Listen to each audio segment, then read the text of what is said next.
नमस्कार दोस्तों, आज उत्तर प्रदेश के विधानसभा में योगी आदित्यनाथ की यह समझ लीजिए कि रागिनी सोनकर ने बखिया उधेड़ दी। समाजवादी पार्टी के विधायक रागिनी सोनकर ने सीधे तौर पर योगी आदित्यनाथ से भिड़ गईं और योगी आदित्यनाथ रागिनी सोनकर के प्रहार से बचते हुए नजर आ रहे थे। पूरा सदन देखता रह गया और रागिनी सोनकर एक के बाद एक योगी आदित्यनाथ पर हमला करती रहीं।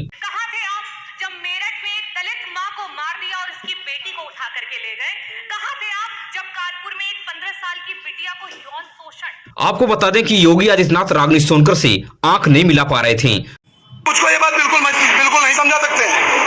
मेरे बिजली के बिल में 1200 रुपया 800 रुपया आता था, अचानक से 3700 रुपया आ रहा है। सदन में अमूमन यह होता कि अगर मुख्यमंत्री सदन में मौजूद हैं, अगर कोई भी विधायक सवाल उठा रहा है, कोई भी बात कर रहा है तो उसकी बात को ध्यान से सुनते हैं और उसकी बात को जवाब देने के लिए अगले सेशन का इंतजार करते हैं। मगर योगी आदित्यनाथ किस तरह से आनाकानी करते हुए नजर आ रहे हैं। आपको बता दें कि योगी आदित्यनाथ जिस हनक से उत्तर प्रदेश के कानून व्यवस्था को पूरे देश के सामने लंबी लंबी बातों के हिसाब से रखते हैं, आज वही कानून व्यवस्था की धज्जियां उड़ रही है, वह भी योगी आदित्यनाथ के सामने भरे सदन में। आपको बता दें कि जब रागिनी सोनकर योगी आदित्यनाथ के ऊपर जमकर हमला बोल रही थी, तब सदन में सन्नाटा छा गया। रागिनी सोनकर उत्तर प्रदेश में हो रहे महिलाओं के ऊपर अत्याचार को लेकर विधानसभा में योगी आदित्यनाथ को घेर लिया और योगी आदित्यनाथ के कानून व्यवस्था की पोल पट्टी चंद सेकंडों में खोलकर रख दी। आप जब लखनऊ में 13 साल की बच्ची जो है उसके साथ सामूहिक बलात्कार, कहां थे आप जब गाजियाबाद में 4 साल की बच्ची है उसकी बलात्कार करके हत्या कर दी गई? कहां हुई हाथरस में, मथुरा में, मेरठ में, सुल्तानपुर में, कासगंज में, कौशाम्बी में, बनारस में, लखीमपुर खीरी में, उन्नाव में और फतेहपुर में बेटियां बर्बाद हो गई। कहां थे आप? अगर इन परिवारों को किसी ने मदद पहुंचाई तो समाजवादी पार्टी ने पहुंचाई, अगर वहां कोई पहुंचा तो समाजवादी पार्टी के राष्ट्रीय अध्यक्ष श्री अखिलेश यादव जी को। आपको बता दें कि दरअसल यह जो पूरा बवाल खड़ा हुआ वह 33% आरक्षण को लेकर खड़ा हुआ। जो बिल सदन में गिर गई थी उसी बिल को लेकर योगी आदित्यनाथ बात कर रहे थे और योगी आदित्यनाथ जिस प्रकार से महिला प्रेम दिखा रहे थे उसी बात को लेकर रागिनी सोनकर ने पलटवार किया और योगी आदित्यनाथ की पूरी लिस्ट को खोल कर रख दिया कि योगी आदित्यनाथ किस तरह से उत्तर प्रदेश में महिलाओं के ऊपर अत्याचार हो रहा है और योगी आदित्यनाथ कानून व्यवस्था को कायम करने में फेल साबित हो रहे हैं। दरअसल 2027 का विधानसभा चुनाव बहुत दिलचस्प रहने वाला है। आने वाले समय में इसी तरह से टकराव और तेज बढ़ता जाएगा। जैसे जैसे विधानसभा चुनाव करीब आएगा वैसे वैसे पार्टियों में नोकझोंक बढ़ती जाएगी। अब इस वक्त की उत्तर प्रदेश से सबसे बड़ी खबर सामने आ रही है। उत्तर प्रदेश में लाखों लोग इस वक्त स्मार्ट मीटर की लूट को लेकर परेशान हैं। उत्तर प्रदेश के फिरोजाबाद में महिलाएं उस घातक स्मार्ट मीटर को उखाड़कर प्रदर्शन कर रही हैं। मुझको ये बात बिल्कुल नहीं समझा सकते।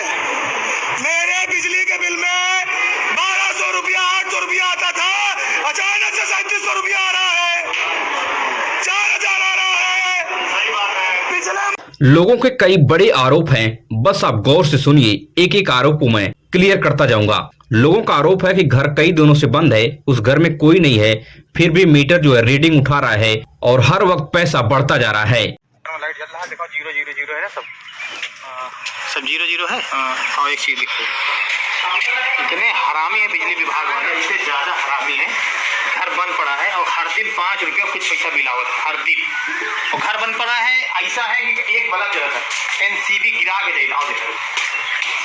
देखो एनसीबी है गिरी, घर में देखो, घर की हालत देखो, घर की हालत से पता चल जाएगी घर बंद पड़ा है। ये देखो हर जगह पे पूरी एनसीबी गिरी रही है और घर की स्थिति देखो, पूरा घर देखो पूरा। अब ये देखो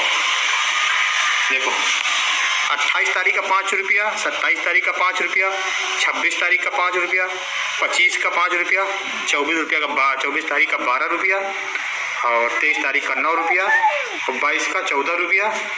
ये देखो हर दिन इतना बिल आ रहा। पता नहीं कहेगा बिजली विभाग का जो है घपला चल रहा, या बिल कहेगा आ रहा हमको नहीं पता। और दूसरी लोगों की परेशानी है कि जहां पहले इन लोगों का 200, 300, 500 बिल आता था, वहां अब महीने का बढ़कर 1000, 1500, 2000, 2500 रुपए तक बढ़ गया है और कई लोगों की तो हजारों में बिल आ रही है। लोग सड़कों पर धरना दे रहे हैं। और तीसरी जो परेशानी है, स्मार्ट मीटर में रिचार्ज नहीं करने पर बिजली अपने आप आपके घर से गायब हो जाएगी। चाहे उस वक्त आप कितने भी परेशानी हो, चाहे उस वक्त आपके घर में कोई कार्यक्रम चल रहा हो, या भीषण गर्मी हो, या रात के 12 बज रहे हो, उस वक्त अगर मीटर से रिचार्ज खत्म हो गया तो मीटर जो है बिजली काट देगा और आपके घर की बिजली गुल हो जाएगी। इन सभी परेशानियों को लेकर उत्तर प्रदेश में जगह जगह धरना प्रदर्शन हो रहे हैं। स्मार्ट मीटर की लूट से उत्तर प्रदेश की जनता त्रस्त है। इससे पहले लखनऊ, मेरठ, आगरा, कानपुर, हमीरपुर, बांदा और कई जिलों में आए दिन प्रदर्शन हो रहे हैं, मगर योगी आदित्यनाथ कोई ठोस कदम नहीं उठा पा रहे हैं। जनता को विश्वास में नहीं ले पा रहे हैं कि आखिर जनता क्यों परेशान है, आखिर जनता की क्या मजबूरी है कि वह सड़कों पर क्यों उतर रही है। जनता में स्मार्ट मीटर का खौफ इस कदर बढ़ गया है कि वह स्मार्ट मीटर को उखाड़कर सड़कों पर फेंक रही है। आप इस वीडियो को देखिए, वीडियो को देखकर आपको खुद समझ में आ जाएगा। अखिलेश यादव ने आज इस वीडियो का संज्ञान लिया है और ट्विटर पर पोस्ट डाला है कि सरकार इस चीज को सुधारे। आपको बता दें कि अगर योगी आदित्यनाथ स्मार्ट मीटर की व्यवस्था को सुधार नहीं पाए तो 2027 के विधानसभा चुनाव में इसकी भारी कीमत उन्हें चुकानी पड़ेगी, क्योंकि उत्तर प्रदेश के लाखों लोग परेशान हैं। आपको क्या लगता है कि स्मार्ट मीटर की जो प्रीपेड सिस्टम है यह सही है या जो पुराना मीटरिंग सिस्टम था वह सही था? अपनी राय को कमेंट बॉक्स में साझा जरूर करें। वहीं अब इस वक्त की उत्तर प्रदेश के मेरठ से सबसे बड़ी खबर सामने आ रही है। मेरठ के सेंट्रल मार्केट में बुलडोजर गजना जैसे ही शुरू हुआ, वहां के लोग रोते बिलखते हुए नजर आ रहे हैं। मेरठ के सेंट्रल मार्केट में इस वक्त जहां बुलडोजर का संकट मंडरा रहा है वहां हिंदुओं की आबादी है, मगर कुछ लोग का मानना था कि बुलडोजर सिर्फ अब्दुल को टाइट करता है, मगर यहाँ पे साफ आपको वीडियो में दिख रहा है कि यह कौन लोग हैं।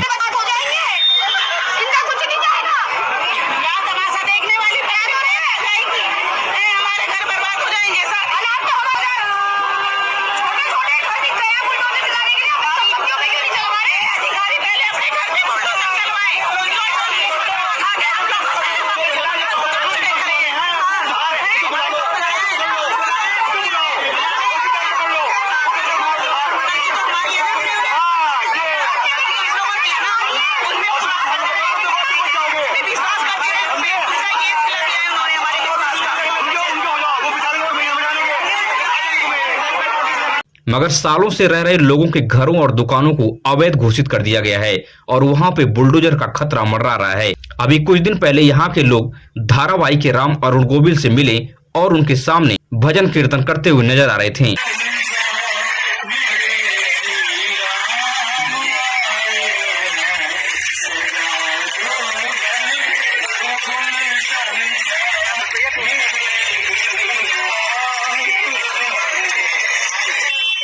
मगर जैसे ही सांसद अरुण गोविल उर्फ धारावाहिक के राम वहां से गए, वैसे ही बुलडोजर गजना फिर शुरू हो गया और लोग सड़कों पर इस प्रकार से रोते हुए बिलखते हुए नजर आ रहे हैं। आपको क्या लगता है कि योगी आदित्यनाथ की बुलडोजर की जो कार्रवाई है वह सही है या गलत है? अपनी राय को कमेंट बॉक्स में साझा जरूर करें। अगर आप भी देश और दुनिया से बड़ी खबरें देखने में दिलचस्पी रखते हैं तो हमारे चैनल को सब्सक्राइब कीजिए, वीडियो अपने दोस्तों रिश्तेदारों तक शेयर कीजिए। मिलेंगे इस तरह से नई वीडियो में नई सूचना के साथ। धन्यवाद।